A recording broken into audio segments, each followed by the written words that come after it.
Who is the character that, throughout the novel, is a consistent role model for his children, is a calm and collected person, and who treats everyone equally? The answer to that is Atticus. No one else in the novel has these character traits except for Atticus, and that is what makes him a great literary character. Hello, my name is Rehan K, and the character that was given to me is Atticus Finch. Atticus, throughout the novel, is a consistent role model for many people. He's liked by many people, especially his own children. Take Scout, for instance. During the whole book, whenever she had a problem, such as fighting with Cecil Jacobs, she would always go to Atticus for reassurance or confidence boosting. Atticus would also give many words of wisdom. To the Cecil Jacobs situation, Atticus simply said, "You just hold your head high and keep those fists down. No matter what anybody says to you, don't you let him get your goat. Try fighting with your head for a change."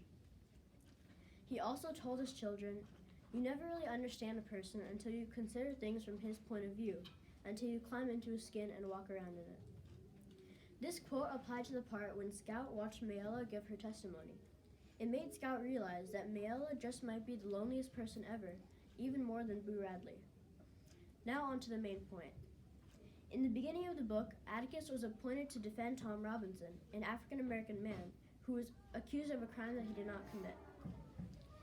Many people throughout the book disapproved of him doing so. Now, as you already know, Maycomb's usual disease is racial prejudice, and it spreads throughout the town. Despite all of this disapproval that Atticus was aware of, he held strong and prepared to defend Tom Robinson. And that leads me to the theme that I put for this project. This is a universal symbol for courage.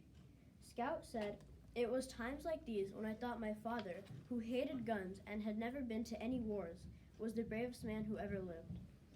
Atticus was the only person in all of Maycomb to step up and defend a black man. And that is what makes him special.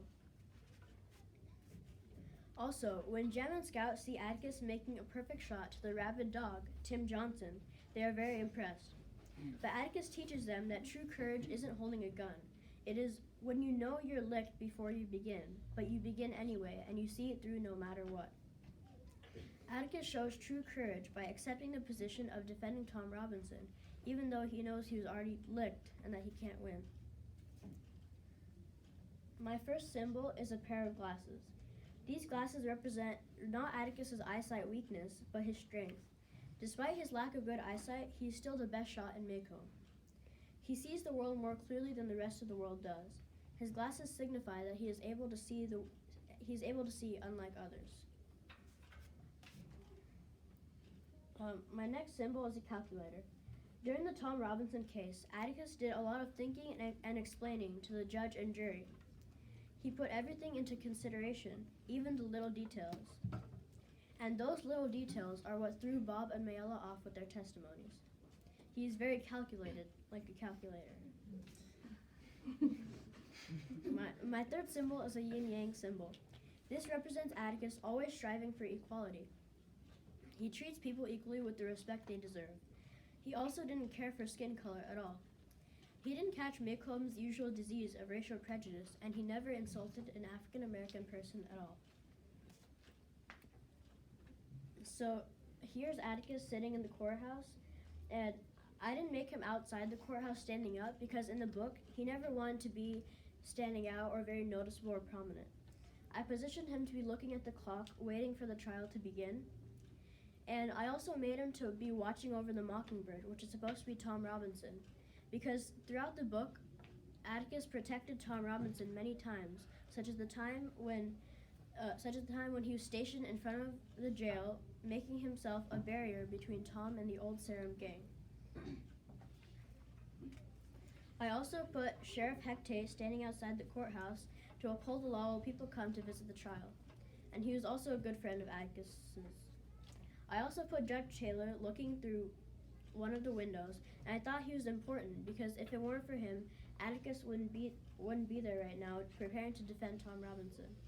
I also added the columns that survived after the first courthouse burned down, and I made this top colors yellow, orange, and red because it represents the fire of the burning of the first courthouse in 1856 before they rebuilt the new one.